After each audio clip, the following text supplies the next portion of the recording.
1 D024101020 dari kelas B1. Di sini saya akan menjelaskan tentang dinamika implementasi nilai sila-sila Pancasila hingga terbentuknya Pancasila sebagai dasar negara. Sejak tanggal 1 Juni 1945, Indonesia telah menetapkan dasar negara yang bersifat sakral. Dasar negara tersebut telah menjadi bagian dari pedoman atau pandangan hidup bangsa Indonesia sampai saat ini. Pandangan hidup tersebut kita kenal sebagai Pancasila. Pancasila berasal dari bahasa Sanskerta yang mengandung arti tertentu, yaitu panca yang berarti 5 dan sila yang berarti dasar.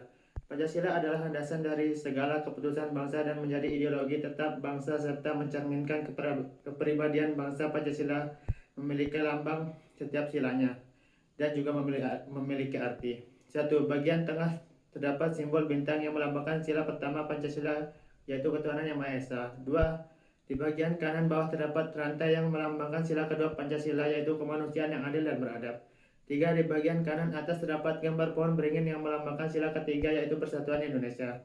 4. Di sebelah kiri atas terdapat gambar kepala banteng yang melambangkan sila keempat, yaitu kerakyatan yang dipimpin oleh hikmat kebijaksanaan dalam permusyawaratan perwakilan. Dan 5. Di sebelah kiri bawah terdapat padi dan kapas yang melambangkan sila kelima, yaitu keadilan sosial bagi seluruh rakyat Indonesia. Sejarah terbentuknya Pancasila. 1. Zaman penjajahan. Bangsa asing masuk ke Indonesia pada awalnya berdagang, namun kemudian berubah menjadi praktik penjajahan. 2. Kebangkitan nasional. Kebangkitan nasional dipelopori oleh Dr. Wahidin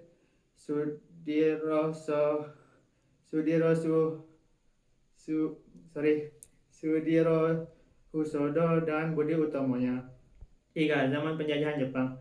Jepang masuk ke Indonesia dengan propaganda Jepang pemimpin Asia, Jepang saudara tua bangsa Indonesia. 4. Sidang BPUPKI pertama. Sidang BPUPKI pertama 29 Mei sampai 1 Juni 1945 dan pembicaranya adalah Mr. Muhammad Yamin, Mr. Supomo, dan Dr. Muhammad Hatta dan Insinyur Soekarno. Mereka semua berpidato guna membahas tentang rencana usulan hukum dasar negara. 5. Sidang BPUPKI kedua. Sidang BPUPKI kedua 10 sampai 16 Juli 1945. Dalam sidang ini membahas dasar negara.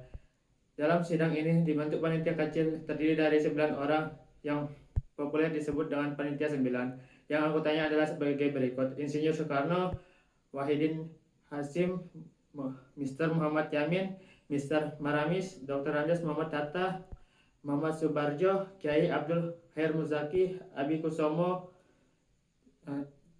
Tejok Rosuejoso, dan Haji Agus Salim. Panitia 9 ini mengadakan pertemuan secara sempurna dan mencapai suatu hasil yang baik, yaitu persetujuan antara golongan Islam dengan golongan kebangsaan. Panitia 9 bersidang tanggal 22 Juni 1945 dan menghasilkan kesepakatan yang dituangkan dalam Mukadimah Hukum Dasar. Alinea keempat dalam perumusan negara sebagai berikut: 1. Ketuhanan dengan berkewajiban menjalankan syariat Islam bagi pemeluk-pemeluknya. 2. Kemanusiaan yang adil dan beradab. 3. Persatuan Indonesia. 4. Kerakyatan yang dipimpin oleh hikmat kebijaksanaan dalam permusyawaratan perwakilan. 5. Keadilan sosial bagi seluruh rakyat Indonesia. Muhammad Yamin mempopulerkan kesepakatan tersebut dengan nama Piagam Jakarta atau Jakarta Charter. 6. Proklamasi kemerdekaan dan sidang PPKI. Pada tanggal 16 Agustus 1945 diadakan pertemuan di Pejambon, Jakarta, dan diperoleh kepastian bahwa Jepang telah menyerah. Maka Soekarno dan Hatta melakukan musyawarah dan setuju untuk melaksanakan proklamasi kemerdekaan yang dilaksanakan di Jakarta.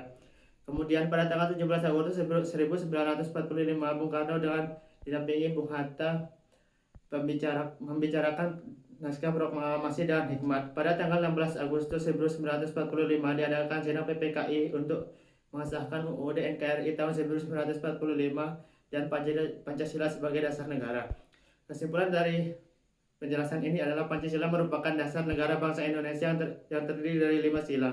Sila-sila tersebut menggambarkan pandangan hidup bangsa Indonesia serta menjadi ciri khas yang membedakan Indonesia dengan negara lain. Sekian presentasi saya pada hari ini. Bila ada kesalahan mohon dimaafkan. Wabillahi taufiq wal hidayah. Wassalamualaikum warahmatullahi wabarakatuh.